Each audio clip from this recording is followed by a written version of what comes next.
தி இங்யாங் master ஜீரோன்னு 2024 ஒரு புது பாகம் வந்திருக்குது, ஒரு புது படம். இங்யாங் மாஸ்டர்னு ஏற்கனவே நம்ம 2 படம் பார்த்திருப்போம். அந்த 2 படமுமே பிந்தைய கதைகள். அந்த கதைகளுக்கு முந்தைய கதை ப்ரீக்வல் கதையத்தான் இன்னைக்கு நாம பார்க்க போறோம். 1000 வருஷத்துக்கு முந்தைய அந்த மாய உலகத்தை பத்தி, அந்த மாய வித்தைகளை பத்தி எல்லாம் நாம தெரிஞ்சுக்க போறோம். என்ன ஏதுங்கிறத வாங்க படம் பார்த்து தெரிஞ்சுக்கலாம். மொத்தம் 3 பாட்டு இருக்கு, வரிசையா ஒவ்வொன்றையும் போடுறேன், பார்த்து என்ஜாய் பண்ணுங்க. இந்த படத்தோட ஸ்டார்டிங் சீன்ல அபினோ சேமை அப்படிங்கிற ஒருத்தரை காட்டுறாங்க. நம்ம படத்தோட ஹீரோவும் இவர் தான். அவருக்கு ஒரு கனவு, கனவுல யாரோ புதைக்கப்பட்டிருக்கிறாப்ல காட்டுறாங்க. கையில குட்டியா ஏதோ ஒரு அனிமலோட குட்டியை காட்டுறாப்ல தெரியுது. என்ன விலங்குன்னு நமக்கு சரியா தெரியல. அதை பார்த்துட்டு இருக்கும்போது திடீர்னு எவ்வளவு வந்து வெட்டுறாப்லையும் காட்டுறாங்க. இது கனவு தான், நம்ம ஹீரோக்கு வர்ற கனவு. அப்படியே சீனு கட்டு. அடுத்து பார்த்தா ஒரு லேடிய காட்டுறாங்க. அவங்க படுத்திருக்கிற ரூம்ல கொசு வெரைட்டிக்காக என்னன்னு தெரியல, புகை மாதிரி ஏதோ ஒண்ணு கிளம்பிக்கிட்டு இருக்குது. ஏதோ ஒரு வீணை சத்தம் மாதிரி ஒண்ணு கேட்கும். ஒரு மியூசிக்கல் இன்ஸ்ட்ருமெண்ட் உள்ள இருக்குது, அதுல இருந்து தானா சத்தம் கேக்குது. ஏதோ அப்படியே ஜொலிக்கிறாப்ல காட்டுறாங்க. அது கூற வர அந்த ஜொலிப்பு மேல போகும். இங்க இருந்து ஒரு 5.5 கிலோமீட்டர் தூரத்துல, இப்ப நம்ம பார்த்தோம்ல அந்த அம்மா வீட்டுல இருந்து ஒரு 5.5 கிலோமீட்டர் தூரத்துலதான் 1000 வருஷத்துக்கு முன்னாடி நடக்கிற இந்த கதையில அந்த நாட்டோட அரண்மனை பேலஸ் இருக்குது. பேரரசர் அந்த அரண்மனையில பேலஸ்ல தான் இருப்பாராம். அந்த நாட்டுக்கான சட்டம் என்ன, பாலிசி என்னங்கறதெல்லாம் அவரோட ஒப்புதலுக்கு பேருதான் பிறகுதான் சட்டமாகும். ஆனா தனியால அவரால ஆட்சியெல்லாம் அமைச்சிட முடியாது. அவருக்கு ஆலோசனை சொல்ல அரசாங்கத்தை நடத்த நிறைய பேரு தேவைப்படுறாங்க. அவங்களுக்கு பேருதான் இன்யாங் மாஸ்டர்ஸ். அரசாங்க வேலைக்கான ஆட்கள் படிச்சு தேறி வரணும். அந்த படிப்பை சொல்லிக் கொடுக்கறதுக்காகவே ஸ்கூலையே அரசாங்கம் நடத்துது. அங்க வந்து படிக்கிற பசங்களுக்கு நாம எப்படி ப்ரீகேஜில இருந்து இப்ப ஆரம்பிக்கிறோம், ஒரு காலத்துல அரை கிளாஸ் 1ஆம் கிளாஸ்னு ஆரம்பிச்சோம். இவங்க அப்பரண்டைஸ் அப்படின்னு ஆரம்பிக்கிறாங்க. நம்ம வடிவேல செயல சொல்றதா இருந்தா அப்ரசண்டிங்க. அந்த ஸ்கூலோட கல்வி தகுதியில கீழே இருக்கிறவங்க தான் அப்ரசண்டிங்கன்னு வாங்கலாம். இந்த படிப்பை படிச்சு அப்ரசண்டிய ஆரம்பிச்சு அடுத்தடுத்த லெவலுக்கு முன்னேறி போலாம், இன்யாங் மாஸ்டர் ஆகலாம். ஆனா இதெல்லாம் படிக்காம சாதாரண சிவில் வேலை, வேலையாள் வேலையெல்லாம் பார்க்க ஆரம்பிச்சாங்கன்னா அவங்களால பெருசா முன்னேற முடியாதான். இப்ப அந்த காட்சியில நீங்க பாக்கும்போது நிறைய பச்சை கலர் டிரெஸ் போட்ட ஆட்கள் எல்லாம் வருவாங்க. அவங்க எல்லாம் டாக்டர்ஸ். முன்னாடி ஒருத்தர் ஆரஞ்சு கலர்ல ட்ரெஸ் பண்ணிட்டு வர்றாரு, அவர் தான் இன்யாங் மாஸ்டர். கும்பிடு போடுறாங்கல்ல அவங்க எல்லாம் நம்ம அப்ரசண்டிங்க. இங்க பல டிபார்ட்மெண்ட்ஸ் உண்டு. நாம எப்படி பிசிக்ஸ், கெமிஸ்ட்ரி, பயாலஜின்னு படிக்கிறோமோ அப்ப அங்க இருந்த கேட்டகரியே வேற. அங்க ஒரு டாக்டர், வாத்தியாரு, குருஜி. போட்டோல இருக்கிற ஒருத்தரை காமிச்சு இவர் யாருன்னு தெரியுதான்னு கேட்க, இவர் பேரு சுகவராவா. ஒரு காலத்துல கவுன்சிலரா இருந்தவர். ஆனா நாட்டை விட்டு விரட்டப்பட்டார். அந்த கோவத்திலேயே மனுஷன் இறந்தும் போயிட்டாராம். அதன் பிறகு நம்ம தலைநகரத்தின் மீது பல வியாதிக, பல அழிவு, பல பிரச்சனை. இது எல்லாம் அவர் கோவமா இறந்தாருல, அவரோட பழிவாங்கல் நடவடிக்கைன்னு ஊர்க்காரங்க எல்லாம் நினைச்சாங்களாம். அவரோட சாபம்னு நினைச்சாங்களாம். அவரோட அந்த சாபத்தை நாங்க எப்படி தூக்கணும் தெரியுமா, எப்படி குணப்படுத்தணும் தெரியுமா, எப்படி சரி பண்ணணும் தெரியுமா அப்படின்னு அங்க வாத்தியார் கேட்கிறார். அப்போ ஒரு ஸ்டூடெண்ட் இருந்துருச்சுன்னு நாட்டை விட்டு துரத்தப்பட்ட ஒரு கவுன்சிலர், ஒரு கவர்னர் அப்படி எல்லாம் இல்லாம அவரை கடவுளா நாம எல்லாரும் கும்பிட ஆரம்பிச்சோம். கடவுளாவே ஆக்கி அவரை கௌரவப்படுத்தணும். அப்படி பண்ணித்தான் அவரோட கோவத்தை அடக்கி அந்த பிரச்சனையில இருந்து வெளியில வந்ததா ஒரு அப்ரசண்டி எடுத்து சொல்றான். இப்படி சாபத்தை எடுக்கிற வேலையத்தான் நாம பண்ணணும்னு இங்க இவர் எடுத்து சொல்லிக்கிட்டு இருக்கிறார். அத பண்றவங்க தான் இன்யாங் மாஸ்டர்ஸ் வேற சொல்றார். அடுத்து பார்த்தா இன்னொரு கிளாஸ்ல இருக்கிறதுலயே ரொம்ப கொடுமையான விஷத்தை எப்படி தயாரிக்கிறதுன்னு ஒரு அப்ரசண்டி கேக்குறான். அதுக்கு வாத்தியாரு ஒரு பாம்பை, விஷம் இருக்கிற ஒரு பூரான, விஷம் இருக்கிற ஒரு செலந்திய, ஸ்பைடரை, தோல்ல விஷம் இருக்கிற ஒரு தவளைய, இது எல்லாத்தையுமே ஒரே பானைக்குள்ள உயிரோட போட்டுறணும், மூடி வச்சிடணும். ஒரு நாளைக்கு பிறகு அதை திறக்கும் போது அந்த நாளுல எது உள்ள உயிரோட இருக்குதோ அதோட விஷம் தான் படு பயங்கரமா இருக்குமா. இப்படி ஒரு வாத்தியார் கிளாஸ் எடுத்துட்டு இருக்கிறார். அடுத்து வேற ஒரு கிளாஸ். இந்த கிளாஸ்ல ஒரு வாத்தியாரு மரத்துல இருந்துதான் நமக்கு விறகு கிடைக்குது. அந்த விறகு எரிக்கப்படும் போது வெறும் சாம்பல் கிடைக்குது. அந்த சாம்பல் மண்ணுக்குள்ள புதஞ்சு புதஞ்சு புதஞ்சு பல ஆயிரம் வருஷத்துக்கு பிறகு அது தனிமங்களாக மெட்டலா நமக்கு திரும்ப கிடைக்குது. கல்லா, கரியா, தனிமமா கிடைக்கிற அந்த ஐட்டத்துக்குள்ள இருந்து நமக்கு சொட்டு சொட்டா தண்ணி கிடைக்கும். இப்ப கூட பூமியில போர் போட்டு உரிகிறோமே, அதெல்லாம் கீழே இந்த மாதிரி கற்களுக்கு நடுவுல இருக்கிற தண்ணி தான். அந்த தண்ணி மறுபடியும் இதெல்லாம் ஆரம்பிக்கிறதுக்கு காரணமா இருந்த அதே மரத்துக்கு வளர்றதுக்கு ஊட்டச்சத்தா அந்த மரத்துக்கு போய் சேருது. எல்லாமே தண்ணியில தான் ஆரம்பிக்கும், தண்ணியில தான் முடியும் அப்படின்னு ஒரு வாத்தியார் விளக்குறார். இவங்க கிளாஸ் இருக்கிற இடத்துக்கு வெளியில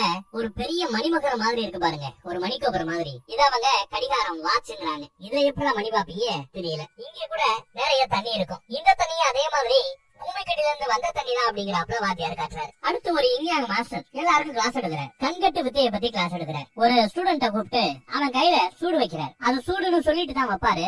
ஐயோ எரிதே எரிதேன்னு கத்துவான். அவனை ஒருத்தன் புடிச்சிட்டு இருக்கிறான் பாருங்களேன், ஊதா சட்டை. அவனை நோட் பண்ணிக்கங்க. அவன் அந்த ஸ்டூடெண்ட புடிச்சுக்க இவங்க சூடு வைக்கிறார். அப்புறம் பார்த்தா உண்மையிலேயே அது சூடு கிடையாது, அது ஒரு சாதாரண குச்சி. ஆனா இது சுடக்கூடிய குச்சின்னு சொல்லி வச்சேன். அதை நம்பினா அவன் நம்புறதுனால அவனோட உடம்பு சூட்டுக்கு ரியாக்ட் பண்ணுது. உண்மையிலேயே அந்த குச்சியில சூடே இல்ல அப்படின்னு காட்டுறாரு. அவனும் சுயநலவுக்கு திரும்பினதும் ஆமல்ல அப்படிங்கிறாப்ல கவனிக்கிறான். கையில இருந்த காயமெல்லாம் மறைஞ்சு போகுது. இது ஒரு கண்கட்டு வித்தேன்னு எடுத்து சொல்றாரு. இதுதான் எல்லாத்துக்குமான அடிப்படை, மாயத்துக்கான அடிப்படைங்கிற. அப்புறம் எல்லாரும் சாப்பிட்டு இருக்கிற இடத்துல பாருங்களேன், முதுமுதுன்னு நிறைய பேர் உட்கார்ந்துட்டு இருக்காங்க இல்ல, இவங்க எல்லாம் நம்ம அப்ரசண்டிங்க. அடுத்து அந்த ஊதா கலர்ல ஒருத்த மட்டும் தனியா இருக்கான் பாருங்க, அவன் தான் அடுத்த லெவலுக்கு ப்ரமோஷன் வாங்கினவன், லீடர்னு வச்சுக்கோங்களேன். அதான் அடுத்த லெவலுக்கு ப்ரமோஷன் வாங்கினானா மித்த எல்லாரும் மாதிரி வாத்தியார் ஆவான். அவங்க எல்லாம் ப்ளூ கலர் சட்டை போட்டிருப்பாங்க. அதுக்கும் அடுத்து சீனியர் வாத்தியார், அவங்க எல்லாம் பச்சை கலர் ட்ரெஸ் போட்டிருப்பாங்க. அதுக்கும் அடுத்து மாஸ்டர் HM, அவர் தான் அந்த ஆரஞ்சு கலர்ல ட்ரெஸ் பண்ணிருப்பார். இவருக்கும் மேல ஒருத்தர் இருக்கிறாரு, அவரை தான் த கிரேட் இங் யாங் மாஸ்டர் அப்படின்னு சொல்லுவாங்க. இப்ப வரைக்கும் அந்த இங் யாங் மாஸ்டருக்கான ஆபீஸ்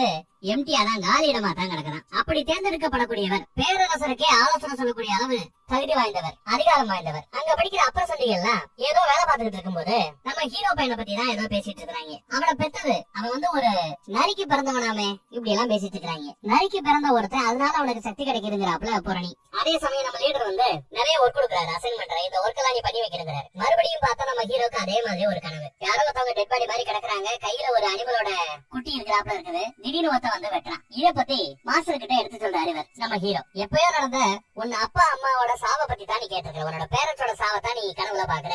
ஆனா கொன்னது யாருங்கிறத நீ பார்க்க முடியாதபடி உன்னோட பயம் அத உன்ன தடுக்குது.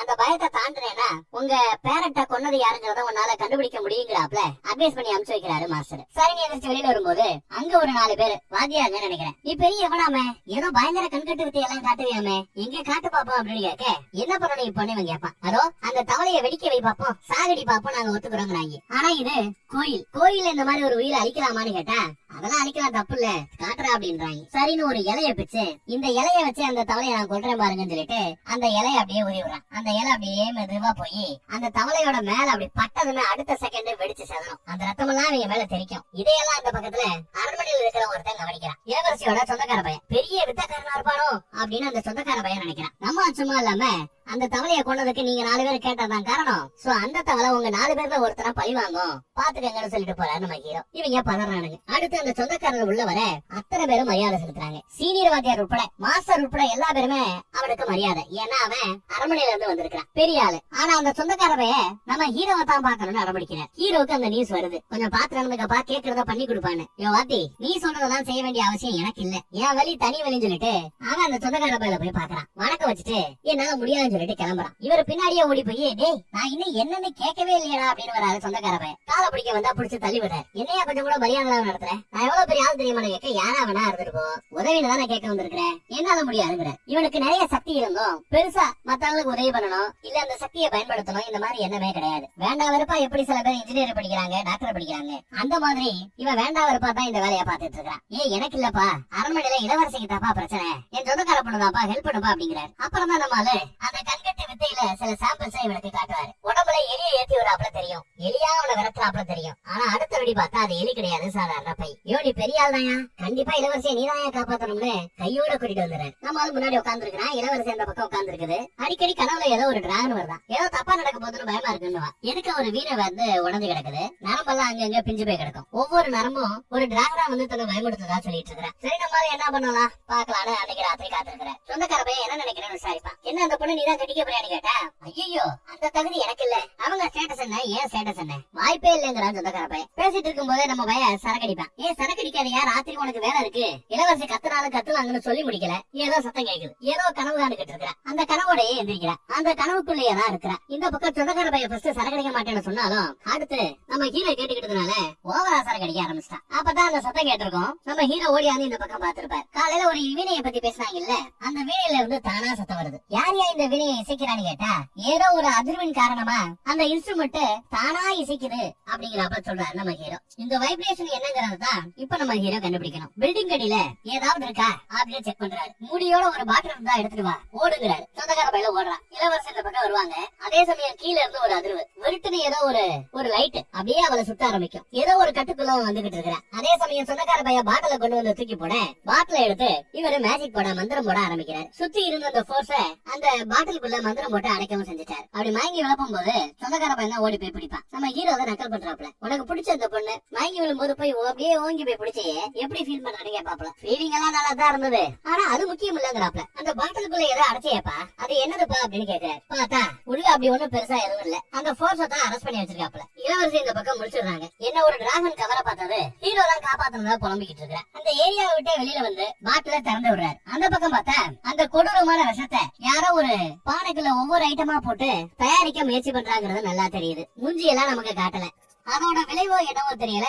அரண்மனை பக்கம் ஒரு பொட்டி மாதிரி தெரியுது. அந்த பொட்டிக்குள்ள எட்டி பார்த்துட்டு ஒரு அம்மா அப்படியே வாங்கி விழுகுது. உள்ள என்னன்னு பார்த்தா நம்ம குருகுலத்துல படிச்சுட்டு இருந்த நல்ல லீடரு ப்ரமோஷன் வாங்கினவன் அந்த பையன் செத்து பணமா கிடக்குறான். அந்த நியூஸ் குருகுலத்துக்கு வருது. படிச்சு ப்ரமோஷன் வாங்கின ஒருத்தரை செத்து போயிட்டா அப்படின்னு தெரிஞ்சா அப்புறம் அது நம்ம ஸ்கூலுக்கு தான் அவமானம். அதனால அதை சூசைடுன்னு நம்ம முடிவு பண்ணிக்கலாம். அடுத்த லீடரை தேர்ந்தெடுக்கிறோங்கிறாப்ல மாஸ்டர் சொல்றாரு. ஒருத்தர் நம்ம ஹீரோவையே தேர்ந்தெடுக்கலாமே லீடரா அப்படின்னு விசாரிக்க அன்னைக்கு ஏத்து பேசினா இல்லையா ஒரு வாத்திய, அந்த வாத்திய அதெல்லாம் முடியாதுன்னு பிரச்சனை பண்றாரு. நம்ம குருஜி வந்து மாஸ்டர் வந்து ஒரு ஐடியா கொடுப்பாரு. இதன் மூலமா தான் நம்ம லீடரை தேர்ந்தெடுக்கணுங்கிற. உடனே வாத்தியார் இந்த பக்கம் ஸ்டூடெண்ட்ஸ் எல்லாம் நிப்பாட்டி உங்க லீடர் ஒருத்தவன் இறந்து போயிட்டா அவன் சாவனாங்க வெளியில சூசைட்னு சொல்லி வச்சிருக்கிறோம். ஆனா உண்மையான கொலையாளி உங்கள ஒருத்தரா இருக்க வாய்ப்பு இருக்கு. ஏன்னா அவரோட பதவிக்கு ஆசைப்படுறதா இருந்தா நீங்க எல்லாருமே அடுத்த அந்த பதவிக்கு போறதுக்கு தகுதியானவங்க தான். சோ உங்கள யாராவது ஒருத்தர் அவனை கொல்லவும் வாய்ப்பு இருக்குது. எது எப்படியோ உண்மையிலேயே அவனை கொன்னது யாருங்கிறத யாரு கண்டுபிடிச்சு சொல்றீங்களோ அவங்களுக்கு தான் ப்ரமோஷன். அவங்க தான் அடுத்த ஸ்கூல் லீடர் அப்படிங்கிறப்ப சொல்லிடுறாரு. அப்பா சண்டிகெல்லாம் குஷி ஆயிரானுங்க. ஆனா இத பத்தி எக்ஸ்பிளைன் பண்ணிட்டு இருக்கும் போதே நம்ம பையன் எந்திரிச்சு வெளியில கிளம்ப ஆரம்பிச்சிட்டான். எங்கேயா போறான்னு கேட்டா எனக்கு இந்த ப்ரமோஷன்ல ஆர்வம் இல்லைங்கிறான். ஆர்வம் இல்லையா அப்படின்னு வாத்தி கேட்டா ஆமா அந்த பதவி கிடைச்சு என்ன ஆயிட போகுது அப்படிங்கிறாப்ல எல்லாம் கேஷுவலா எடுத்துக்கிறாரு நம்ம ஹீரோ. ஏப்பா உனக்கா அங்க ஒரு வாத்தி வாதாடிக்கிட்டு இருக்காரு, நீ என்னப்பா இவ்வளவு பொறுப்பு இல்லாம பேசுறேங்கிறாரு இவர். உனக்கு பிடிக்கிறதோ இல்லையோ ஹெச்எம் எல்லாத்துக்குமா இந்த போட்டியை நடத்த சொல்லியிருக்காரு. நீ இந்த போட்டியில கலந்துக்கணும், குற்றவாளியை கண்டுபிடிக்கணும். இது என் உத்தரவுன்னு வெளியில வந்தா வெளியில அந்த பாசக்கார வாத்தியாரு என்னப்பா அது நீ ஒரு இந்தியன் மாஸ்டர் ஆகணும்னு ஆசை இல்லையா, அதுக்கு அப்பர் சண்டீஸ்ல இருந்து அடுத்தடுத்த லெவலுக்கு நீ போனாதானே அது வாய்ப்பு இருக்கு அப்படி அப்படின்னு அட்வைஸ் போட்டுட்டு இருக்கிறேன். நம்ம ஹீரோ இங்க பாருங்க, இந்த அனாதைக்கு சோறு போட்டது நீங்க, தங்க இடம் கொடுத்தது நீங்க, படிக்க வைக்கணும்னு ஆசைப்பட்டது நீங்க. உங்களுக்காக தான் நான் சொல்ல போனா படிச்சேன். மித்தபடி எனக்கு இது எதுலயுமே ஆர்வம் கிடையாது. ஒரு கால் வாய்ப்பு இருந்தா என்ன பெத்தவங்களை கொலை பண்ணாங்கல்ல அவங்களை கண்டுபிடிக்கணும், அவ்வளவுதான். மித்தபடி இதுல எனக்கு விருப்பம் இல்ல அப்படின்னு சொல்லிட்டு கிளம்புவான். ஆனா போற வழியில இருந்தாலும் என்னோட வாத்தியார உத்தரவு போட்டிருக்கிறாரு, உத்தரவுன்னு வந்துருச்சுன்னா அதை என்னால மீற முடியாது, நான் அந்த கேஸ என்ன ஏதுன்னு விசாரிக்கிறேன்னு சொல்லிட்டு தான் வருவான் வெளியில. அதுக்குள்ள மித்த அப்புறம் சண்டீசிகள்லாம் அந்த பையன் கிணத்துக்குள்ள விழுந்துதான் செத்து போயிருப்பான். நான் கூட ஏதோ பெட்டி பாட்டு இருக்குன்னு சொன்னல, ஆக்சுவலா அது கிணறா, கிணத்துக்குள்ளதான் விழுந்து செத்து போயிருப்பான். அதுவும் அவரோட வீட்டுல. அதனால அந்த வீட்டுக்குள்ள விசாரணை பண்ணணும்னு மித்த அப்புறம் சண்டீசிகள்லாம் வாசல்ல வந்து நின்னா வேலைக்காரர் விரட்டி விடுறாரு. ஒரு பையன் உள்ள போக முடியல. அந்த அப்புறம் சண்டீஸ்ல ஒருத்தன் நம்ம ஸ்கூல்ல ஹெச்எம் முன்னாடி வந்து நின்னு இங்க இருக்கிற எல்லா பேரோட கையெழுத்தையும் நான் செக் பண்ணணுங்கிறான். என்னத்தான் கண்டுபிடிக்க போறான்னு தெரியல இந்த போட்டியாளர். நம்ம ஹீரோக்கு போட்டி தான் தெரியுது. அதே சமயம் அந்த பக்கம் அரண்மனையில நம்ம இளவரசி நான் உன்னை லவ் பண்றேங்கிற மேட்டர அந்த சொந்தக்கார பையன் கிட்ட சொல்லிக்கிட்டு இருக்கிறேன். அவனும் உங்க லெவல் எங்க ஏன் லெவல் எங்க, உங்க தகுதி எங்க ஏன் தகுதி எங்க, அதெல்லாம் நமக்குள்ள செட் ஆகுமா? ஆனா இதையெல்லாம் தாண்டி ஒரு கால் செட் ஆகும் அப்படிங்கிற ஒரு சூழல் வந்தா அப்ப நான் தயாரா அப்படின்னு சொல்லி முடிக்கல. அதுக்குள்ள இந்த பக்கம் நம்ம ஹீரோ வந்து நிக்கிறான். எனக்கு ஒரு உதவி தேவைன்னு வந்து நிக்கிறான். கட் பண்ண இறந்து போனார்ல அந்த லீடரோட வீட்டை கட்டுறாங்க. வாசல்ல நம்ம பையன் நிக்கிறான். யாருப்பா அப்பர் சண்டியா, உள்ள விட முடியாதுப்பான்னு சொல்லிட்டு இருப்பாரு வேலைக்காரர். ஆனா பின்னாடி இந்த சொந்தக்கார பையனை பார்த்ததும் ஐயோ அரண்மனையில இருந்து வந்திருக்கவரு, வாங்க வாங்கன்னு உள்ள வரவேற்கிறான். உள்ள இருந்து ஒரு லேடி ஓடியாருது. வாங்க வாங்க துக்க விசாரிக்க வந்தீங்களான்னு சந்தோஷப்படுது அந்த அம்மா. ஆமா எங்க அவன் இறந்து கிடந்தான்னு கேட்டா இந்த கிணத்துக்குள்ளதான்னு காட்டுறாங்க. கிணத்துக்கு பக்கத்துல நிறைய காலடி தடம் இருக்கும். அந்த காலடி தடம் கொஞ்சம் பெரிய பெரிய எட்டு வச்சு போனாப்புல இருக்குது. அவசர கதியா அவன் வீட்டுக்குள்ள இருந்து வெளியில ஓடியாந்துருக்கணும்னு இவர் கரெக்டா கண்டுபிடிக்கிறாரு ஹீரோ. தொண்டையை பிடிச்சுக்கிட்டு வேக வேகமா ஓடியாந்துருப்பான். அதே சமயம் பின்னாடி ஒருத்தர் வந்து கிணத்துக்குள்ள இவனை தள்ளி விட்டுருக்கணுங்கிறாரு. ஏன்னா வேற ஒரு காலடி தடத்தையும் என்னால பார்க்க முடியுது அப்படின்னு காட்டுறாப்புல நம்ம ஹீரோ. அப்ப இது தற்கொலை கிடையாது, யாரோ தள்ளி விட்டு கொலை பண்ணிருக்காங்கிறது ஊர்ஜிதமாகுது. சரி பாடி எங்க வச்சிருக்கீங்கன்னு விசாரிச்சு சுடுகாட்டுக்கே போய் அந்த பாடியை பாக்குறான். கால்ல இருந்து தலை வரைக்கும் செக் பண்றான். வாயை செக் பண்ணும்போது பயங்கர துண்ணாட்டம். என்னடா பார்த்தா யாரோ விஷம் வச்சிருக்காங்க. அந்த விஷத்தை சாப்பிட்டதுனாலதான் ராத்திரி சமயத்துல அவனுக்கு பயங்கரமா தாகம் எடுத்திருக்குது.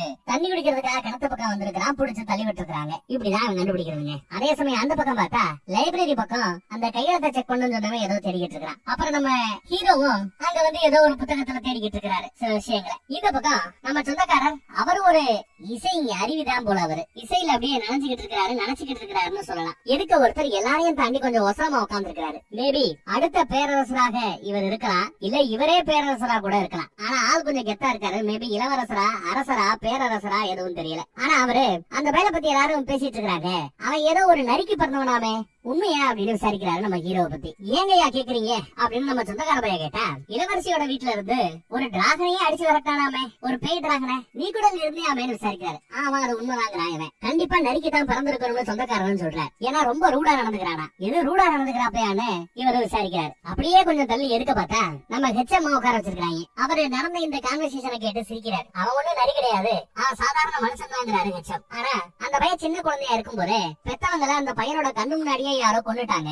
அவன் கொஞ்சம் ரூடா தான் நடந்துப்பான். அவன் வேற அப்ரசன்டி தானே, அவனை பத்தி நீங்க யோசிக்க வேண்டிய அவசியம் இல்ல அப்படிங்கிறப்ப பேசுறாரு இவரு ஹெச்எம். அங்க இருக்கிற லேடிஸ் எல்லாம் நாங்க விசாரிச்சிருக்கிறோம், கேள்விப்பட்டிருக்கிறோம். அவனால பேய்களை பார்க்க முடியுமா, டீமன்ஸ பார்க்க முடியுமா, அந்த பேய்களையும் டீமன்களையுமே ஏவி விட்டு யாரை என்ன வேணாலும் அவனால பண்ண முடியுமா, இப்படி எல்லாம் லேடிஸ் பேசுறாங்க. ஒரு காலம் அந்த லீடரை கொலை பண்ணது கூட இந்த பையலா தான் இருக்கணும்னு கூட சில பேர் பேசுகிறாங்க. ஆனா இந்த பொருளை எல்லாம் தாய்க்க முடியாம நம்ம சொந்தக்கார பயலோ சேச்சே அப்படியெல்லாம் ஒரு கொலைகாரனா இருக்க வாய்ப்பே இல்ல, சரியா பேச மாட்டான், எரிஞ்சு எரிஞ்சு விடுவான், திமுறா நடந்துப்பான், அதுக்காக அவனை கொலைகாரனை முத்திர குத்துற முடியாதுங்கிறாரு. இத பார்த்த அரசர் நினைக்கிறேன் அரசரோ, ஏப்பா உன்னோட அப்பா அம்மாவையும் தானே நீ இழந்துட்ட, அதனாலதான் உனக்கு கோவம் வருதோ அப்படின்னு கேட்க, மன்னிச்சுக்கங்க நான் கொஞ்சம் சத்தம் போட்டு பேசி இருக்க கூடாது அப்படிங்கிற சொந்தக்கார பையன் மன்னிப்பு கேட்கிறேன். அப்புறம் அரசர் சொந்தக்கார பையல பக்கத்துல கூப்பிடுறாரு, மொண்டி போடுவான். அடுத்த படிக்கட்டுக்கு கூப்பிடுறாரு, பெட்டுக்கு வரைக்கும் பக்கத்துல வந்தாச்சு. எனக்காக ஒரு லெட்டரை டெலிவரி பண்ணணும்னு சொல்லி ஒரு லெட்டரை கொடுக்க சொல்றாரு அரசர். லவ் லெட்டரானு இவங்க கேட்பான். ஆமாங்கிறாரு அவரு. யாருக்கு இதை கொடுக்கணும் அப்படின்னு கேட்டா இளவரசிக்கு கொண்டு போய் கொடுங்கிறாப்ல. அங்க ஏகப்பட்ட இளவரசி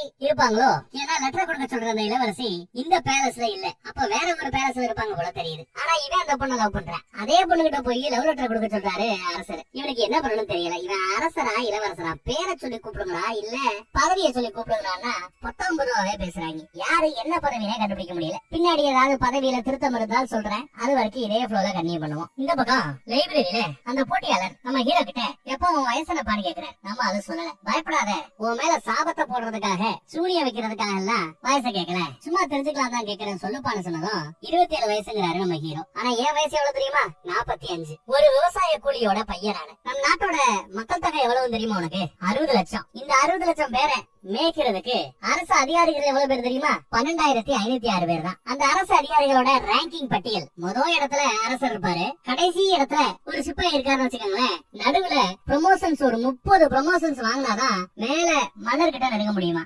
அவ்வளவு படிநிலை இருக்குது. நம்ம ஸ்கூல்ல நான் லீடர் ஆயிட்டேன்னா அரசாங்க பதவி எனக்கு கிடைக்கும். அதுவும் 30 படிநிலை சொன்னல, அதுல ஓரளவு மேல வந்துடலாம். மேல் அதிகாரிகளா ஒரு 150 பேர் இருக்கிறானுங்களா. எல்லா பேருமே இதே ஸ்கூல்ல லீடரா தகுதி அடைஞ்சு அதுக்கப்புறம் வேலைக்கு போனவங்க. அந்த 150 பேர் தான் இந்த 60 லட்சம் மக்கள் ஆண்டுகிட்டு இருக்காங்க. அந்த அதிகாரிகளுக்கு அரச ரத்தங்களுக்கு நம்மள மாதிரி அப்ரசண்டிகளை கண்டா மனுஷங்களா கூட நினைக்க தோணலாம். இதுல நான் எவ்வளவு பெரிய ஆளாகணும்னு ஆசைப்படுறேன் தெரியுமா, மன்னருக்கு ஆலோசனை சொல்லக்கூடிய த இன்யாங் மாஸ்டர்னு சொல்லுவாங்கல்ல, அந்த இடத்துல போய் உட்காரணும்னு ஆசைப்படுறேன். அதான் தன்னோட லட்சியம்ங்கிறாரு. அதுக்கு நான் முதல் லீடர் ஆகணும், இந்த ஸ்கூலோட லீடர் ஆகியே ஆகணும். 45 வயசாகியும் எனக்கு கல்யாணம் இல்ல, புள்ள குட்டி இல்ல, எனக்கு போதிய நேரம் இல்ல அப்படிங்கிறாரு அந்த போட்டியாளர். சரிப்பா இதையெல்லாம் ஏன்பா ஏன்ட்ட சொல்ற அப்படின்னு கேட்டா, சூனியம் வைக்கிறதுக்கு பயன்படுத்தப்பட்ட பொம்மையில ஒரு கையெழுத்து இருந்திருக்குது, ஹேண்ட் ரைட்டிங். இந்த ஸ்கூல்ல இருக்கிற எல்லா பேரோட ஹேண்ட் ரைட்டிங் நான் செக் பண்ணி பார்த்துட்டேன். அந்த சூனிய பொம்மையின் மீது இருந்த கையெழுத்தும் உன்னோட கையெழுத்தும் மேட்ச் ஆகுது, உங்க 2 பேரோட ஹேண்ட் ரைட்டிங் ஒத்து போகுது, அப்ப நீ தான் அந்த லீடரை கொண்டு இருப்ப அப்படிங்கிறாப்ல குற்றச்சாட்டை வைக்கிறார். ஆமா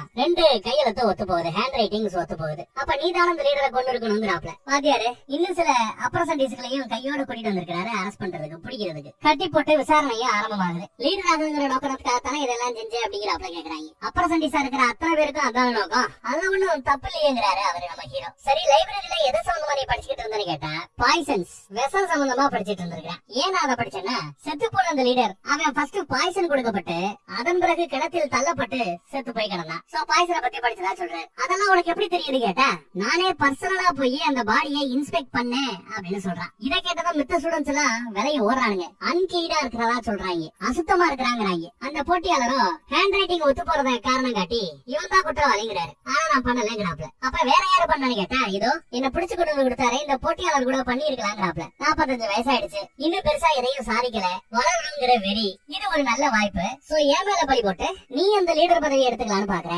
அப்படிங்கிறாப்ல. கரெக்டா சொல்றாரு. விசாரணை பண்ண ஏன் மேலேயே பழியான்னு கேக்குறான் அவன். பேச்ச கேட்காதீங்க, என்ன லீடர் ஆக்குங்கன்னு கேக்குறாரு. அதே சமயம் அந்த ஸ்கூலோட பெல் அடிக்கும். அந்த பெல் அடிச்சதுமே இவனோட பாடியை சுத்தி ஒரு அதிர்வனிங்க உணரலாம். வேண்டாத வாத்தி தானே இதெல்லாம் விசாரிக்கிறாரு. விசாரணை முடியறவரை இந்த பயில புடிச்சே வைங்க, விட்டுறாதீங்கன்னு உத்தரவு போறாரு பிடிக்காத வாத்தி. அதே சமயம் நம்ம சொந்தக்காரர் இந்த பக்கம் வராரு. இளவரசிய காணோம் அப்படின்னு வந்து நிக்கிறாரு, 1க்கு 2 குதிரையோட. அதே சமயம் நம்ம பயில இழுத்துட்டு போக பாக்குறாங்க. கட்டி விட்டு இருந்த அந்த கட்டை அவுத்துக்கிட்டு அந்த அப்புறம் சண்டிசு கூடயே எவ்வளவு அழகா சண்டை போறோம் அப்படின்னு பாருங்க. இவங்க சண்டையே ஒரு டான்ஸ் மாதிரி அழகா இருக்குல்ல. இத்தனைக்கும் அவர் ரொம்ப சீரியஸாவே சண்டை போடல, சும்மா காமெடியா தான் சண்டை போட்டு இருக்காரு. புடிங்கன்னு வாத்தி வேற உத்தரவு. வண்டியை திருப்பு அப்படின்னு சொல்றான். உடனே சொந்தக்காரர் வண்டியை திருப்புறாரு. பிடிக்காத வாத்தி எவன் நம்ம ஹீரோவை இப்ப பிடிக்கிறானோ அவன் தான் அடுத்த லீடர்னு ஒரு ஆஃபரை கொடுக்குறாரு. இப்போ உடனே அத்தனை பேர் வெளியொண்டு விரட்டுறாங்க. ஓடி போய் கேட்ட சாத்துறதுதான் அவங்களோட நோக்கம். கேட்ட சாத்திட்டாங்க. ஆனா கேட்ட சாத்துறதுக்குள்ள குதிரை 2 வெளியில போயிடுச்சு, சொந்தக்காரன் வெளியில போயிட்டான். ஆனா இங்க உள்ள நம்ம பையன் மாட்டிக்கிட்டான். பிடிக்கிறதுக்காக ஒட்டுமொத்த அப்பர் சண்டிசலும் போராடுறாங்க. நம்மாலே சும்மா அநியாயத்துக்கு சர்க்கஸ் காட்டிக்கிட்டு இருக்கிறான். அவங்க மேலேயே ஏறி ஏறி குதிச்சிட்டு இருக்கிறான். சூப்பரா சண்டை போறான் பாஸ். யாரோட கையிலையும் மாட்டலையே, தரையில கால் படாம சும்மா ஒவ்வொருத்த உடம்பையும் பிடிச்சு பிடிச்சு பாஞ்சாரு. அப்புறம் தரையிலேயே இப்ப சுத்தி சுத்தி ஆடுறாரு. ஆஹா ஆஹா, ஒரு பந்தை சுத்தி விட்டா எப்படி சுத்திக்கிட்டு போவோமோ அந்த மாதிரி போறாரு. புயல் வேகத்துல போறாரு. ஒரு வழியா அந்த கூட்டத்தெல்லாம் தாண்டலான்னு பார்த்து எகிரி குதிக்கிறார். 2-3 பேர் மேல ஏறி கோட்டச்சவர் மேல ஏறிட்டார். வெளியே நம்ம சொந்தக்கார பையன் குதிரையை வேற அந்த பக்கம் ஓட்டிட்டு வர அழகா குதிரை மேல ஏறி குதிரையில சவாரி பண்ணவே ஆரம்பிச்சார். அப்புறம் சண்டிசிகள்லாம் கதவை திறப்போம்னு ஓடியாந்து கேட்டு கதவை திறக்க பாக்குறாங்க. அப்புறம் ஒருத்தர் மேல ஒருத்தர் ஏறி கோட்டச்சவர் மேல ஏறி நின்னு பார்த்தா குதிரை வண்டியில அவங்க எஸ்கேப். ரொம்ப தூரம் வந்த பிறகுதான் என்னாச்சு ஏதாச்சுன்னு நம்ம பையன் விசாரிக்கிறான். சொந்தக்காரன் என்னாச்சுங்கிறத சொல்றாரு. உங்களுக்காக நான் ஒரு லெட்டரை எடுத்துட்டு வந்திருக்கிறேன் அப்படிங்கிறான். லெட்டரா? எனக்காக நீ எழுதுனதான்னு இளவரசி சந்தோஷப்படுறாங்க. அவன் உம்முன்னு இருக்கிறான். இவங்க ஓபன் பண்ணி பார்த்தா ஒரு பூங்கொத்து மாதிரி செடி கொத்த கிஃப்ட் மாதிரி கொடுத்திருக்காரு. அந்த செடியை சுத்தி தான் அந்த லெட்டர் இருக்குது. அந்த லெட்டரை எடுத்தும் படிச்சு பாக்குறான். படிச்சு பார்த்தவளோட முகம் ஒரு மாதிரியா மாறுதுங்க. நம்ம பையன் சோமாவே உட்காந்துட்டு இருக்கான். அந்த அம்மா கண்ணுல கண்ணீர் அப்படியே பொங்கி நிக்குது. ஏன்னா லவ் பண்ற பொண்ணுகிட்டயே போய் அரசருக்காகவே அந்த பக்கம் வேற ஒரு இளவரசி இருக்கிறாளே, எசுக்காவோட பொண்ணு, அந்த இளவரசி தானே அவரை கட்டிக்கணும். ஏன் சம்பந்தம் இல்லாம ஏன்கிட்ட அவர் வராருங்கிறாப்ல இந்த அம்மா கேக்குது. பத்தாததுக்கு இவள வேற அரசர் கூப்பிட்டு இருக்கிறாரா, பல்லக்கு ரெடியா இருக்குங்கிறாப்ல. அந்த அம்மா ஏன் இந்த லெட்டரை நீ கொண்டு வந்ததுதான் கேக்குது. என்னால என்ன பண்ண முடியும், அவர் அரசர், என்னால மறுக்கவே முடியாது அப்படின்னு இந்த அம்மா கிட்ட மன்னிப்பு தான் கேக்குறான். அவளுக்கும் அழுகையா வருது. இந்த லெட்டரை மட்டும் நீ என்கிட்ட இருந்து கொண்டு வந்து கொடுக்கலன்னா இந்த லெட்டரை படிச்சிருக்க மாட்டேன், மன்னரோட உத்தரவையும் நான் கேட்டிருக்க மாட்டேன். இப்ப வேற படிச்சு தொலைஞ்சிட்டேன். இது அரச கட்டளை. இதை ஏத்துக்கலன்னா பெரிய பிரச்சனையாயிரும். நானும் ஏத்துக்க வேண்டிய சூழலுக்கு தள்ளப்பட்டு விட்டேன். முன்னாடியே சொல்லிருக்கலாம்னு சொல்லி அந்த அம்மா அழுகுது. கண்ணீர் அப்படியே அந்த காதல் கடிதத்தின் மீது படும். எனக்கு மட்டும் ஏன் இப்படி நடக்கணும்னு அழுகுறாங்க. இந்த அம்மாவுக்கு 10 வயசு இருக்கும் போதே ஒரு கோயில்ல பணிவிட பண்ணணும்னு ஒரு இளவரசியை நேர்ந்து விட்டுருப்பாங்க. சில வருடங்களுக்கு 10 வயசுலயே நான் கோயில் வேலையை பாக்குறதுக்கு போயிட்டேன். இப்பதான் திரும்ப வீடு சேர்ந்து இருக்கேன். எங்க அம்மா கூட இருந்து இருக்கிறேன். அது பொருட்களை அவங்களுக்குன்னு சொல்லி அழுகுறாங்க. இல்ல இல்ல, அம்மா இறந்து போச்சு போல. அம்மாவோட இறப்புக்கு கூட இருக்க முடியல. ஏன்னா என்ன கோயில்ல வச்சிருந்தாங்க. அம்மா இறப்பை நான் பாக்கல. கடைசியில ஓ மேல ஆசைப்பட்டேன். நீயே இன்னொருத்தவரோட லெட்டரை கொண்டு வந்து ஏன்ட்ட கொடுக்குற, லவ் லெட்டரை. இதை விட கொடுமை என்ன வேண்டி கிடக்குதுன்னு சொல்லி அழுகுறான். இவன் சிம்பிளா என்ன மன்னிச்சிருன்னு மட்டும் தான் சொல்றான். நான் உன்னை வெறுக்கிறேன்னு சொல்லி அந்த கடிதத்தை சுருட்டி வீசுறாங்க. எனக்கு இந்த இடம் பிடிக்கல, யாரையும் பிடிக்கலங்கிறாங்க. அப்படி சொல்லிட்டு ஓடுவா. பின்னாடியே பிடிக்கிறதுக்கு கிளம்பலான்னு பார்த்தா அதே சமயம் மணி அடிக்கிற சத்தம். அந்த அதிர்வு இவரோட பாடி மேலையும் தெரியுது, இளவரசியோட பாடி மேலையும் தெரியுது. வெளியில ஓடியாந்தாங்கல்ல காதல் தோல்வியில, அப்படி வெளியில ஓடியாடும் போது அவங்க உடம்புக்குள்ள இருந்து அன்னைக்கு ஒரு ஒளி வெளியில வந்தது இல்லையா, அவங்கள சுத்துச்சு இல்லையா, அதே ஒளி இப்ப இவ உடம்புல இருந்து வெளியில வருது. ஒரு டிராகனா மாறுது. அப்படியே அந்த லைட் டிராகன் அவளை வானத்துக்கு தூக்கிட்டு போயிடுச்சு. இதுதான் நம்ம எடுத்து சொல்றாரு. இந்த அவளை எப்படியாவது கண்டுபிடிக்கணுங்கிறாப்ல. பேசிக்கிட்டே அவங்க ரொம்ப தூரம் காட்டு பக்கம் குதிரையில வந்துட்டு இருக்காங்க. இங்க வந்து பார்த்தா அதே லைட் ஒரு கோடு மாதிரி போறத கவனிக்கிறாரு. அதே சமயம் பின்னாடி போட்டியாளரும் இன்னும் சில ரெப்ரசன்டேஷன்களும் அப்ரசன்டேஷன்களும் இவங்க குதிரை இருக்கிற காட்டுப்பகுதியை கண்டுபிடிச்சிட்டாங்க. அதுக்குள்ள இவங்க இளவரசி இளவரசி அப்படின்னு கத்திக்கிட்டு காட்டுக்குள்ள தேடிட்டு இருக்காங்க. இந்த காட்டு பக்கம் பார்த்தா ஒரு விலங்கோட குட்டியை காட்டுறாப்ல நமக்கு தெரியுது. அது பொம்மையா இவரோட கனவுல அடிக்கடி வரும்ல ஒரு குட்டி விலங்கு, அது மாதிரி தெரியுது. அந்த பக்கம் ஒருத்தர் முகமுடிய போட்டுக்கிட்டு தடை செய்யப்பட்ட ஒரு நடனத்தை நடத்திட்டு இருக்கிறாரு, ஆடிக்கிட்டு இருக்கிறாரு. தேடி வர்றவங்களை இந்த நடனம் குழப்பங்கிறாரு. அவங்களுக்குள்ளேயே குழப்பம் உருவாகட்டும்ங்கிறாரு. அதே சமயம் இங்க பார்த்தா போட்டியாளர் முன்னாடி வர 2 அப்ரசன்டீஸ் பின்னாடி வருவாங்க. இந்த போட்டியாளரை நம்பலாமா வேண்டாமா அப்படின்னு ஒருத்தன் கேட்கறான். இப்ப நாம அந்த வயல பிடிச்சா பேரும் புகழும் இந்த போட்டியாளருக்கு தான் போய் சேரும் அப்படிங்கிறாப்ல அவன் மேல ஒரு பொறாம உருவாகுது. இவன் நமக்கு தேவையே இல்லையே, இந்த போட்டியாளரை முடிச்சு விட்டா என்னங்கிறாப்ல 2 பேரும் பேசுறாங்க. இந்த பக்கம் நம்ம ஹீரோ காட்டு பக்கம் தேடிட்டே இருக்கிறாரு இளவரசி இளவரசின்ட்டு. காட்டு பகுதியை தாண்டி ஒரு மலைப்பகுதியை பாக்குறான். இவனோட கனவுல கண்ட அதே காட்சி, அதே கனவா அப்படின்னு யோசிக்கிறான். அந்த தடை செய்யப்பட்ட டான்ஸோட விளைவோ என்னவோ கத்தி எடுத்துட்டு வந்து வெட்ட வர்றாங்க. அதுல ஒரு ஆளை அந்த போட்டியாளை வெட்டிட்டான். மீதி இருக்கிற ஒருத்தரும் போட்டியாளரும் மாத்தி மாத்தி அடிச்சுக்கிறாங்க. இன்னொருத்தவன் செத்துட்டானு பார்த்தா அவன் இன்னும் சாகலங்க. வாங்கினவன் மறுபடியும் வந்து சண்டைக்கு வரான். வாயில கத்திய கவ்வி அப்படியே கழுத்துல ஒரு வெட்டு வெட்டிடுறாரு. லைட்டா தான் கீழே வந்திருக்கு. அடுத்து அவங்களுக்குள்ளேயே சண்டை. 3 பேருமே ஒருத்தர் மாத்தி ஒருத்தர் சண்டை போட்டுக்கிறாங்க. லீடர் பதவி எனக்குத்தான் சொல்லி 3 பேருமே சண்டை போறானுங்க. அவங்களோட இந்த பேராசை நெருப்பா அவங்க சூழட்டும்னு டான்ஸ் ஆடுறவரோட வாய்ஸ் கேக்குது. அடுத்து அவங்க 3 பேருக்குள்ள நடக்கிற சண்டை பார்த்தா ஏதோ நெருப்பு குழம்புக்குள்ள நடக்கிற சண்டை மாதிரி தெரியுது. நெருப்பு குழம்பு மாதிரி மொத்தமா குஞ்சு நிக்குது. அவ்வளவுதான், அவங்க ஜோலியை முடிச்சு விட்டாங்க போங்கிறப்பதான் தெரியுது. பாப்போம். இந்த பக்கம் வழக்கம் போல பார்த்தா அங்க ஒரு கை தெரியுது. கைக்குள்ள ஒரு குட்டி விலங்கு மாதிரி இருக்குது. அந்த கை நம்ம ஹீரோவோட அப்பாவோட கை. கைக்குள்ள இருக்கிறது ஒரு குட்டி விலங்கோட பொம்மை மாதிரி தெரியுதுங்க.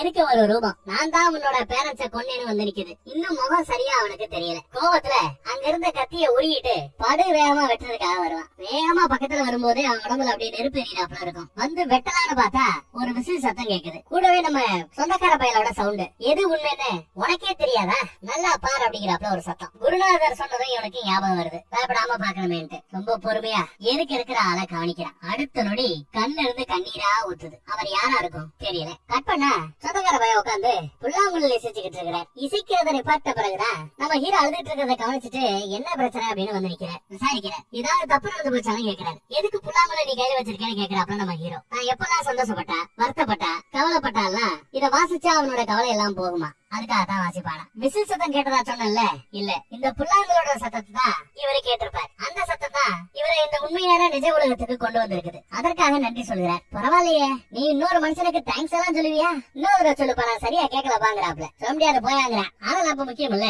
இளவரசியை கண்டுபிடிக்கிறது சிரமம். நாம ரியாலிட்டிலேயே இல்ல, ஒரு பிரம்மைக்குள்ள இருக்கிறதா சொல்றான். அந்த பிரம்மையில நம்ம மனம் போன போக்குக்கு போவோம். மனசுல வரக்கூடிய ஆசை, வெறுப்பு, பொறாமை இதையெல்லாம் வச்சு ஏதாவது செஞ்சுக்கிட்டே இருப்போம். அப்படி பண்ணிக்கிட்டே இருக்கும்போது இந்த பிரம்மையை விட்டு நம்மளால வெளியில போக முடியாதுங்கிறாப்ல சொல்றேன். சரி, நாம எப்படி இந்த பிரம்மைக்குள்ள வந்தோம்னு சொந்தக்கார பையன் கேட்டா, ஒரு மந்திரத்தால தான் உள்ள வந்திருக்கோம். ஹிப்னடைஸ்ட் பண்ணாப்ல நம்மள யாரோ ஏதோ பண்றாங்கிறாப்ல சொல்றாரு. எனக்கு அந்த உணர்வு இருக்கிறதா சொல்றாரு நம்ம சொந்தக்கார பையன். நீயும் நானும் இந்த பிரம்மையில எப்படி ஒன்னா இருக்கிறோம், ஏன்னா மனசளவுல நாம ஒன்றிணைந்து இருக்கிறோம். அதே மாதிரி அந்த இளவரசியும் மனசளவுல நம்மளோட ஜாயின் பண்ணும்போது ஏதாவது ஒரு க்ளூ கிடைக்கும். அவளோட கம்யூனிகேட் பண்ண முடியுமான்னு பாப்போங்கிறாப்ல. அப்படி அவளோட நம்ம பிளெண்ட் ஆகணும்னா, கம்யூனிகேட் பண்ணணும்னா அவளுக்கு ரொம்ப பிடிச்ச உன்னோட இந்த புல்லாங்குழல், இந்த புல்லாங்குழலோட இசை, இதுதான் நாம 3 பேரையும் ஒன்றிணைக்க போறதுங்கிறாப்ல நம்ம ஹீரோ சொல்றாரு. இவனும் புல்லாங்குழல் எடுத்து அப்படியே வாசிக்க ஆரம்பிக்கிறான். பார்த்தா மறுபடியும் பிரமைக்குள்ளேயே அந்த இளவரசிய இவன் மீட் பண்றாப்ல ஃபீல் பண்றான். இளவரசின்னு கூப்பிட்டா அந்த அம்மா கண்டுக்காம அந்த மியூசிக்கல் இன்ஸ்ட்ருமெண்ட் ஏன் ஓடிட்டு இருக்குது. அந்த நிப்பாட்டி என்னன்னு விசாரிச்சா அப்பயும் ஏன் அந்த லெட்டர் கொடுத்தேன்னா கேக்குது. மன்னரோட கட்டளை, அரச கட்டளைன்னு சொன்னா இல்ல, உண்மையிலேயே உனக்கு என்ன பிடிக்கல, அதான் உண்மைங்கிறாப்ல சொல்றேன். இல்ல அது உண்மை இல்ல, நான் உண்மையிலேயே உன்னை மனசார நேசிக்கிறேங்கிறத, ஆனா நானும் அதிகார வரம்புல எங்கேயோ ஒரு மூலையில இருக்கிறவன், உங்களை மாதிரியா அப்படிங்கிறாப்ல கேக்குறான். ஏன் நீங்க கொஞ்சம் கீழே இருந்தா என்ன அப்படின்னு கேக்குறா இவன். அரச கட்டளையா மட்டும் இல்லாம இருந்திருந்தா, எனக்கு கொஞ்சம் தைரியம் இருந்திருந்தா உன்னை இழுத்துக்கிட்டு எங்கேயாவது ஓடி போயிருப்பேன். நிஜம் தாங்கிறான். ஆனா என் கூட இருக்கிறத விட அரசர் கூட இருக்கும் போதுதான் நீ சந்தோஷமா இருப்ப, அந்த வாழ்க்கை தான் உனக்கு கரெக்டா இருக்கும் அப்படின்னு சொல்றான். வசதி வாய்ப்பு இருக்கும், ஆனா சந்தோஷம் இருக்காதுன்னு அவ சொல்லுவா. அரசர் கூட நீ ஃபர்ஸ்ட் ஆஃப் ஆல் பழகி பாத்துருக்கியா, முதல்ல பழகிப்பார், அப்புறம் உனக்கு அவர் மேல காதல் வர வாய்ப்பு இருக்குங்கிறான். சந்தோஷமா வாழ பழகிப்ப அப்படிங்கிறான். நான் தனிமையில இருந்தாலும் என்னோட அந்த இசை அது எனக்கு சந்தோஷத்தை கொடுக்கும். நீ தனிமையில இருந்தாலும் உன்னோட இசையும் உனக்கும் சந்தோஷத்தை கொடுக்கும். நீ யார் கூட இருந்தாலும் சந்தோஷமா வாழ பழகிப்ப அப்படிங்கிறாப்ல அட்வைஸ் போடுறாரு. ஆனா அந்த ஓடியாந்து நம்ம சொந்தக்கார பையில அப்படியே இறுக்கி கட்டி பிடிக்கிறா. அடுத்த நொடி சுத்தி பனியா இருந்த அந்த பேக்ரவுண்ட் ஒரு வசந்த கால மாதிரி ஃபுல்லா பூக்களால நிறையுது. பல காலமா நான் தனிமையிலேயே இருக்கிறேன். அப்பாவால தனித்து விடப்பட்டவன், அம்மாவை இழந்தவன், தலைமையில வாழ்ந்தவன். ஆனா இந்த சூழலை புரிஞ்சுக்கிறேன்.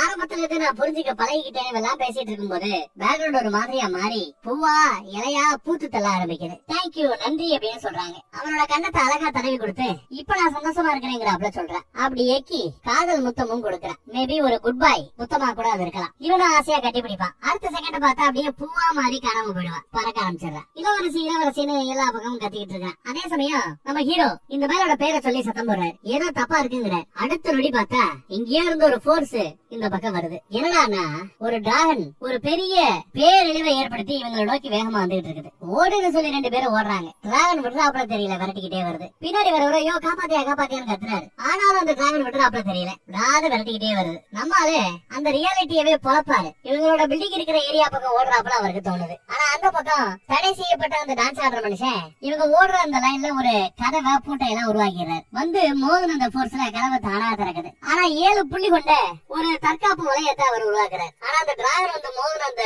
வேகத்துலதான் 2 பேரும் உள்ள வந்து விழுந்தாங்க. பின்னாடி டிராகன் மோதும் போது டிராகனை பார்த்தாப்புல கைய விட்டுருப்பான் போல அந்த சொந்தக்கார பயவுல கையெல்லாம் கருகி போச்சு. இந்த கைய வச்சு என்னால இசைக்க முடியாதே, புல்லாங்குழல் இசைக்க முடியாதுன்னு சொல்லி அழுகிறான். நான் சத்தியம் பண்றேன் உன்னால மறுபடியும் இசைக்க முடியுங்கிறாப்ல நம்ம ஹீரோ சத்தியம் பண்றாரு. அவனும் நான் உன்னை நம்புறேன்னு சொல்லிட்டு அப்படியே வாங்கிடுறான். மேல பார்த்தா அந்த பாதுகாப்பு வளையத்தை உடைக்கிறதுக்கு அந்த டிராகன் முயற்சி பண்ணிட்டு இருக்குது. ஒரு கட்டத்துல உடைச்சுக்கிட்டு உள்ளேயும் வருது. உடைச்சு உள்ள வந்த அந்த டிராகன் இவரை நெருங்கும் போது நம்மால ஏதோ டிராகன்களுக்கான மந்திரத்தை ஒண்ண சொல்லிட்டு இருக்காரு. நெருப்ப சமாளிக்கணும்னா அது நீரால மட்டும்தான் முடியும். மந்திரம் போட்டு தண்ணியில எகிரி குதிக்க தண்ணியாலேயே இவர் ஒரு டிராகனை உருவாக்குறார். அந்த தண்ணி டிராகன் வந்த நெருப்பு டிராகனை அப்படியே அணைச்சிட்டு வானத்தை நோக்கி பறந்து போயிட்டே இருக்குது. இந்த தடை செய்யப்பட்ட நடனத்தை ஆடிக்கிட்டு இருக்கிறது யாரு அப்படின்னு பார்த்தா அந்த பிடிக்காத வாத்தி அவமானதான் தெரியுது.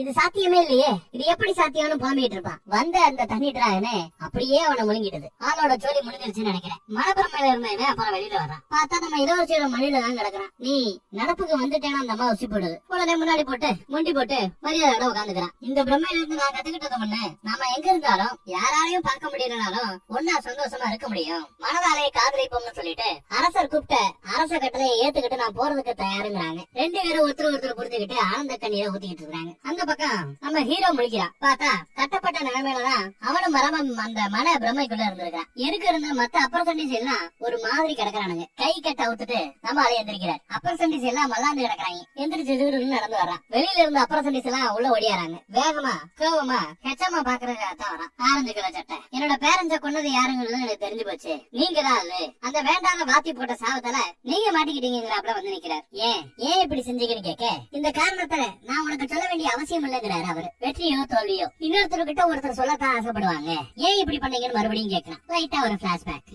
ஏன் இவர் இப்படி தப்பான வரைக்கும் போனார். இந்த பிரம்மையை உருவாக்குனது, ஸ்கூல்ல இருந்த ஆட்கள் எல்லா பேரையுமே ஒரு சாவத்துக்குள்ள தள்ளுனது, இதையெல்லாம் ஏன் அப்படிங்கறதுக்கான காரணத்தை நமக்கு காட்டுறாங்க. அரசர்கிட்ட உங்களுக்கான ஆலோசகர் இன்யாங் மாஸ்டரை நீ ஏன் இன்னும் தேர்ந்தெடுக்கல? விருப்பப்பட்டா நம்ம ஹெச்எம் இருக்கிறாரு, அவரையே நீ உனக்கான ஆலோசகரா தேர்ந்தெடுத்துக்கலாமே, இன்யாங் மாஸ்டரா தேர்ந்தெடுத்துக்கலாமே அப்படின்னு ஒருத்தர் ஆலோசனை கொடுத்தா அதை அரசர் ஏத்துக்காம நம்ம ஹீரோவை பத்தி விசாரிக்கிறார். ஏதோ ஒரு டிராகனையே வரட்டினாமே, அவனை பத்தி நான் கொஞ்சம் தெரிஞ்சுக்கணுங்கிறாப்ல. இதுதான் நம்ம ஹீரோ மேல ஹெச்எம்க்கு பொறாம உருவாக காரணம். இதுல நம்ம வேண்டாத வாத்தி அவர் ஏன் உங்களுக்கு உதவி செஞ்சாருன்னு கேட்டா ரொம்ப ஈஸி. நான் இன்யாங் மாஸ்டர் ஆயிட்டேன்னா, மன்னரோட ஆலோசகர் ஆயிட்டேன்னா, என்னோட ஹெச்எம் பதவி உனக்கு தாங்கிறாப்ல. அந்த வேண்டாத வாத்திய ஈஸியா கன்வின்ஸ் பண்ணிருக்காப்ல இந்த ஹெச்எம், இந்த கிராண்ட் மாஸ்டர். நம்ம லீடர் அவன் குடிக்க வேண்டிய அந்த குளிர்பானத்துல விஷத்தை கலந்தது சாட்சாத் நம்ம வேண்டாத வாத்தி தான். அது தெரியாம அவன் குடிச்சுட்டு ஐயோ தவிக்கிறே தண்ணி வேணுமே சொல்லிட்டு கிணத்து பக்கம் வருவான். அப்ப அவனை பிடிச்சு உள்ள தள்ளி விட்டதும் அதே வேண்டா வாத்தி தான். அப்புறம் அதை ஒரு சூனிய மாதிரி ஒரு சூனிய பொம்மையை வச்சு அந்த சூனிய பொம்மையில நம்ம ஹீரோ மாதிரியே ஹேண்ட் ரைட்டிங்ல அதே மாதிரி எழுதி புதைச்சு வச்சதை இவன் தான், அந்த வேண்டா வாத்தி தான். எல்லாமே இவனை மாட்ட வைக்கிறதுக்காக. சரி நான் இதெல்லாம் புரிஞ்சுக்கிறேன், ஆனா அந்த இளவரசியை ஏன் நீங்க இந்த ஸ்பெல்லுக்குள்ள கொண்டு வந்தீங்கன்னு விசாரிக்கிறாரு நம்ம ஹீரோ. மத்தவங்கள ஈஸியா நான் என்னோட மனோவசியத்துக்குள்ள கொண்டு வந்துட்டேன், ஆனா உன்னை என்னோட மனோவசியத்துக்குள்ள கொண்டு வர முடியல. இன்னொருத்தர் மூலமா தான் உன்னை மனோவசியப்படுத்தணுங்கிறது எனக்கு நல்லா புரிஞ்சுக்கிட்டேன். அதனாலதான் அந்த இளவரசியை டார்கெட் பண்ணி அவளை மனோவசியத்துக்குள்ள கொண்டு வந்த பிறகு உன்னையும் அந்த சொந்தக்கார பையனையும் ஈஸியா அதோ மனோவசியத்துக்குள்ள கொண்டு வர முடிஞ்சதா சொல்றாரு. அது மட்டும் இல்லாம ஒரு டயலாக் அடிக்கடி சொல்லுவாங்க பாத்தீங்களா, ஒரு பானைக்குள்ள விஷம் அதிகமா இருக்கிற ஒரு 4 ஐட்டத்தை உள்ள போட்டு அந்த பானையை மூடிடுவாங்க. அதுக்குள்ள கடைசியா வெளியில வரும் பாத்தீங்களா, அது பயங்கர விஷம் கொண்டதா இருக்கும். அந்த மாதிரி வெறுப்புங்கிற விஷத்தை இருக்கிற சிசிய பிள்ளைங்க மேல எல்லாம் ஏவி விட்டு அவங்க எல்லாத்தையுமே ஒரு கற்பனை பானைக்குள்ள போட்டு விட்டாப்ல அவங்களுக்குள்ள சண்டையை மூட்டி ஒரு மனோவசிய விஷத்தையே உருவாக்கி இருக்கிறார். அத்தனை பேர்ல மீண்டு வந்த ஒருத்தன் பானைக்குள்ள போட்ட விஷம் இருக்கிற ஐட்டங்கள்ல ஏதாவது ஒரு உயிரினம் வெளியில வரும் பாத்தீங்களா உயிரோட, அது பயங்கர விஷம் கொண்டதா இருக்கும். அந்த மாதிரி நான் தேர்ந்தெடுத்தவன் தான் நீங்கிறாரு. இந்த வருஷம் மட்டும் இல்ல, இந்த மாதிரி ஒவ்வொரு வருஷமும் தன்னோட வளர்ச்சிக்கு போட்டியா யாரெல்லாம் வருவாங்கன்னு இவர் நினைக்கிறாரோ எல்லா பேரையுமே கொண்டு இருக்கிறாப்ல. ஓ அதுக்காகத்தான் என்னோட பேரண்ட்ஸை நீ கொன்னதா அப்படிங்கிறாப்ல நம்ம ஹீரோ கேக்குறாரு. எஸ், இவங்க பேரண்ட்ஸ கொன்னது சாட்சாத் நம்ம ஹெச்எம் தான். ஏன்னா நம்ம ஹீரோவோட அப்பா ஒரு பிரில்லியன்டான இன்யாங் மாஸ்டரா. என்னோட வளர்ச்சிக்கு குறுக்கால வர்றாப்ல தெரிஞ்சது. இந்த ஜோசியம் பாக்குற கலையும் அந்த காலகட்டத்துல இருந்திருக்குது. இதையும் நம்ம ஹெச்எம் பாத்துருக்கிறார். எதிர்காலத்தை கணிக்க முயற்சி பண்ணும்போது நம்ம ஹீரோவோட தோத்து போய் அப்புறம் ஹீரோ தான் மன்னருக்கு ஆலோசகரா த இன்யாங் மாஸ்டரா மாறுவான்னு ஜோசியம் சொல்லுது. ஆனா அதை நீ நம்புறதா இருந்தா நீ ஒரு முட்டாளுங்கிறாரு நம்ம ஹெச்எம். நாம எடுக்கிற ஆப்ஷனை பொறுத்து விதி மாறுங்கிறாப்ல. நான் இன்னும் தோற்கப்படவில்லைங்கிறாரு. இன்னும் எனக்கு வாய்ப்பு இருக்குங்கிறாரு. அரசருக்கு ஒரு ஆலோசகரா இன்யாங் மாஸ்டரா மாறுவதற்கான வாய்ப்பு இருக்குங்கிறாரு. சொல்லிட்டு பக்கத்துல வந்து கத்தியால குத்துவாப்ல. பச்சை துரோகம்ல அது. அப்படி குத்தும் போதுதான் தெரியும் அது ஒரு பொம்மைன்னு. நம்ம ஹெச்எம்ஏ மனோவசியத்துக்குள்ள இவ்வளவு நேரம் வச்சிருந்திருக்கிறா நம்ம பையன். என்னோட அப்பா அம்மாவை புதைச்ச இடத்துல ஒரு பொம்மையையும் சேர்த்து புதைச்சல, அந்த குட்டி பொம்மை தான் இது. அதை வச்சே உன்னை நான் மனோவசியப்படுத்திட்டேங்கிறாப்ல. இல்லையே, அதை இந்நேரம் மக்கி மண்ணா போயிருக்கணுமேங்கிறாரு அவரு. உண்மைதான். ஆனா நான் இந்த பொம்மைய நீ உருவாக்குன அந்த மனோவசிய உலகத்துல இருந்து இப்ப லேட்டஸ்டா கொண்டு வந்ததுங்கிறாப்ல. ரியல் உலகத்துக்கு கொண்டு வந்ததா சொல்றான். இல்ல, அது வாய்ப்பே இல்ல. மனோவசிய மாய உலகத்துக்குள்ள இருந்து நிஜ உலகத்துக்கு எதையும் எடுத்துட்டு வர முடியாதுங்கிறாரு ஹெச்எம். எந்த மனுஷனாலையும் அதை செய்ய முடியாதுங்கிறாரு. ஆனா என்னால முடியும் அப்படின்னு சொல்லி லைட்டா சுண்டி விடுவாப்ல, அந்த பொம்மை மறைஞ்சிடும். இவன் கைக்கு மாறிடும். என்னால இது முடியுங்கிறத ரகசியமாவே வச்சுக்கோங்க, நீங்க நினைச்சாலும் வெளியில சொல்ல முடியாதுங்கிறாப்ல. அப்புறம் ஏதோ ஒரு மந்திரத்தை போட ஆரம்பிக்க ஒரு மரம் மாதிரி ஏதோ ஒண்ணு உருவாகி அந்த ஹெச்எம்ஐ பிடிச்சி இழுக்குது. கொஞ்சம் கொஞ்சமா அவரும் முழுங்குது. இடியின் கடவுளை வேண்டி இந்த வயலுக்கு சாவு வரட்டும்னு மந்திரத்துல ஏதோ சொல்ல, இந்த ஆள் பண்ண பாவத்துக்கு இவருக்கு தண்டனையா கொடு அப்படின்னு வேண்டிக்க நம்ம ஹெச்எம் முழுசா மரமா மாறி நிப்பாரு. இடியின் கடவுளை தானே வேணா, மேல இருந்து ஒரு இடி வந்து அப்படியே அவரோட தலையில ஒரு இறங்கும் பாருங்க. அடுத்த நொடி அப்படியே வீழ்ந்துட்டார். மரமெல்லாம் பொசுங்கி போச்சு. ஹெச்எம் அப்படியே வீழ்றார். எந்த ஒரு மனுஷனாலும் இதெல்லாம் சாத்தியம் இல்லைன்னு ஹெச்எம் சொன்னார்ல. மேபி நம்ம ஹீரோ ஒரு மனுஷனுக்கும் ஒரு மனுஷிக்கும் பிறக்காம அந்த ஃபாக்ஸ் டீமன் சொல்றாங்கல்ல, நரி டீமன், அந்த மாதிரி ஒரு மனுஷிக்கு பிறந்திருக்கலாம். அதனால அவனால இதெல்லாம் பண்ண முடியுதோ என்னவோ. நெருப்பு டிராகன்ல இருந்து நடந்த எல்லாமே நம்ம மனசுக்குள்ள நடந்த போராட்டம்னு ஹீரோ எடுத்து சொல்லிட்டு இருக்கான் சொந்தக்கார பயலுக்கு. ஆனா இதுல ஒரு சின்ன ட்ரிக் இருக்குது. மனோவசியத்துல நாம செத்துட்டு தான் இருந்தா நிஜத்துல நம்ம இதய நின்னுடும், நாமளும் செத்துருவோமா. அதனாலதான் மனோவசியத்துல மாட்டி இறந்து போன அப்ரசன்டிஸ்கள் அத்தனை பேருமே நிஜத்திலேயே இறந்து போனாங்களாம். அப்ப நான் ஏன் சாகலன்னு சொந்தக்கார பையன் கேட்பான். ஏன்னா அந்த மனோவசிய உலகத்துல இவன் கை கருங்கி போயிருந்த அந்த நிலைமையில கூட உன்னால மறுபடியும் இசைக்க முடியும், நான் உன்னை இசைக்க வைப்பேன், இது சத்தியம்னு சத்தியம் செஞ்சு கொடுத்தான்ல. அப்ப நம்ம ஹீரோவை நம்பினா மனசார. அந்த நம்பிக்கை தான் நிஜத்துல இவரை சாகாம வச்சுக்கிட்டது. கட் பண்ணா இப்போ அரசர்கிட்ட 2-3 பேர் உட்கார்ந்து இருக்காங்க. அரசருக்கான ஆலோசகரை இன்யாங் மாஸ்டரை தேட வேண்டிய செலக்ட் பண்ண வேண்டிய நேரம் வந்துருச்சு. ஆனா அந்த தகுதி இருந்த ஆர்டர்ல முதல் ஆளா இருந்தது யாரு? நம்ம ஹெச்எம். அவரு இறந்துட்டாரு. அடுத்த லெவல்ல இருந்தது நம்ம டாக்டர் பதவியில இருந்த நம்ம வேண்டாத வாத்தி, அவரும் இறந்துட்டாரு. அதற்கு அடுத்து 3வது வரிசையில் இருக்கிறது நம்ம ஹீரோக்கு வேண்டிய வாத்தி, நம்ம ஹீரோவை வளர்த்த வாத்தி. அவருக்கு அந்த வாய்ப்பு கிடைக்குது. மன்னரும் நீங்க இன்யாங் மாஸ்டராக எனக்கு ஆலோசகராக தயாரா அப்படின்னு கேட்க, ஒரு லீடர் பதவியில இருக்கிற ஒருத்தரை உங்களோட ஆலோசகராக்க தான் விரும்புறதா, தனக்கு அந்த பதவி வேணா, நம்ம ஹீரோக்கு ஒப்படைங்கன்னு அவர் கேக்குறாரு. யாருக்கு? நம்ம ஹீரோக்கா?